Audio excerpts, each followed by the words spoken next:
মেয়েদের বুদ্ধি কোথায় থাকে? মেয়েদের বুদ্ধি কোথায় থাকে? হাঁটুর নিচে। নিচে থাকে? হ্যাঁ। তাহলে তুমি নিজের মুখে স্বীকার করলা? হ্যাঁ, কিন্তু আমার মাথায় বুদ্ধি নেই। ও আচ্ছা, মাথায় কি শুধু গোবর ভর্তি নাকি? ভাবো না, শুধু টেনশন আর টেনশন, চিন্তা আর চিন্তা। এত চিন্তা কিসের?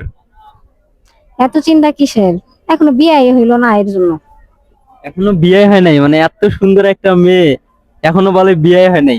তো গাইস দেখেন তো আপুরে পছন্দ হয় কিনা, কেউ কি বিয়ে করবেন কিনা একটু কমেন্টে জানান তো। আচ্ছা কেউ যদি তোমারে মানে কমেন্টের মধ্যে যদি বিয়ের প্রস্তাব দেয় তাহলে কি তুমি বিয়ে করবা? আচ্ছা, সবাই কি বিয়ে করা সম্ভব? কমেন্ট অনেকেই করবে, সেখানে হচ্ছে ভালো মন্দ তো আছে, দেখতে হবে না, না দেখে তো আর বিয়ে হয় না, তাই তো না? গাইস আপনারা কিন্তু যে আপুরে দেখছেন, আপুরে কত সুন্দর একটা মেয়ে তার নাকি বিয়ে হয়নি, আপনারা কমেন্ট বক্সে কমেন্ট করবেন। আপু কমেন্ট বক্সে ধইরা সবাই আইডি এখানে চেক করে আইবো, যারে ভালো লাগবে তারে নক করবো আর কি।